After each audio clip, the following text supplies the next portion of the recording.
अब हम बेटा अभ्यास करें कि पहले क्वेश्चन पे आते हैं। हमें फिगर दी है, दो फिगर्स दिए हैं हमें। फिगर देकर हमें पूछा है दो दो बातें पूछी हैं बेटा।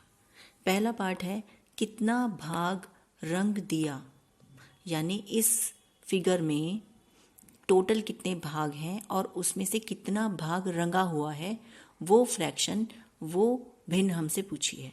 तो बेटा ये आपने 6th क्लास में बहुत प्रैक्टिस की थी इसकी, कि टोटल पार्ट्स कितने हैं इसके 4। तो वो आप बटे के निशान के नीचे लिखते हैं, कुल भाग 4, और कितना भाग रंगा हुआ है 3, तो उसे आप ऊपर लिखते हैं। तो यानी जितना भाग रंग दिया गया है वो 3/4 है। ठीक है, 4 में से 3 भाग रंगे हुए हैं। अब कितने प्रतिशत भाग रंगीन है, यानी वो हमसे पूछ रहा है कि इस भाग को, जो रंगीन वाला भाग तो यही है ना 3/4, इसको प्रतिशत में बताइए। तो अब आपने सीखा कि किसी भी फ्रैक्शन को प्रतिशत में कन्वर्ट करने के लिए हम क्या करते हैं, गुणा करते हैं 100% से। ठीक है, जो हमने सीखा था ना, जिसका नीचे वाला भाग 100 ना हो तो हम क्या करें, तो हम सीधे सीधे उसको 100% से मल्टीप्लाई कर देते हैं। अब आप काट लीजिए इसे, 25 चौका 100, ये 25 के पहाड़े से सीधा कट जाएगा, और 25 दिया 75। इनको सॉल्व करने के बाद हमारे पास 75 आया और परसेंट का साइन, यानी हम ये कहेंगे कि इस वाली फिगर का 75% भाग रंगीन है। ठीक है, 75% का मतलब क्या होता है बच्चों, कि अगर 100 के हमने 4 भाग किए हैं तो उसमें से 3 भाग 75% के बराबर हैं। ठीक है, तो वही है, 4 भाग में से 3 भाग रंगे हुए हैं। अब सेम चीज़ यहाँ भी पूछी है बेटा, तो इसके टोटल कितने भाग हैं आपको दिख रहा होगा, 2 भाग। तो बटे के नीचे आएगा 2 और ऊपर आएगा जितना भाग रंगा हुआ यानी 1। ठीक है, 1/2 को अब हमें प्रतिशत में कन्वर्ट करना है। तो आपको पता है कि प्रतिशत में बदलने के लिए हम क्या करते हैं, गुणा कर देते हैं 100% से।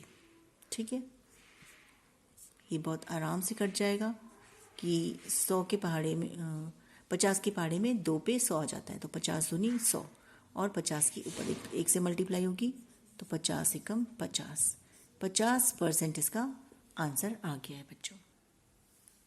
क्वेश्चन नंबर 2, ज्ञात कीजिए 20% ऑफ 150।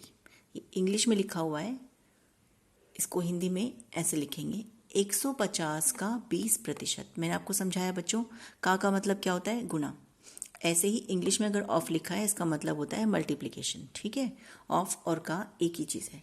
तो बस उस इंग्लिश में लिखने में क्या है, बाद वाला चीज़ पहले आ गई है, लेकिन आपको किसका 20% निकालना है, 150 का 20% निकालना है। ठीक है, तो आप किसी भी स्टेटमेंट को लेके चल सकते हैं, इससे कोई फर्क नहीं पड़ता, दोनों के बीच में मल्टीप्लिकेशन का साइन आना है। तो आपने लिखा 150 का 20%, यानी 150 गुणा 20% का मैंने बताया, आप हटाकर बटे में 100 लगा सकते हैं। बस इसको कैलकुलेट करना है। अब 20 एकम 20, 20 पंजे 100, 20 के पहाड़े में आता ही।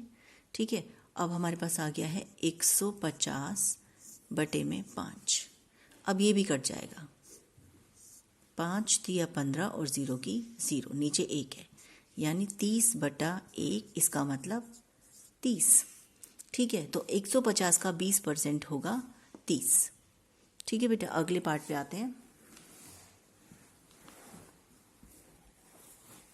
75% ऑफ 1 kg, या 1 किलोग्राम का 75%। तो मैंने आपको बताया कि इसमें क्या करना है, 1 किलो का मतलब गुना, और 75% का मतलब बटे में 100। परसेंट की जगह बटे में 100 लगाया, का की जगह गुना लगा दिया।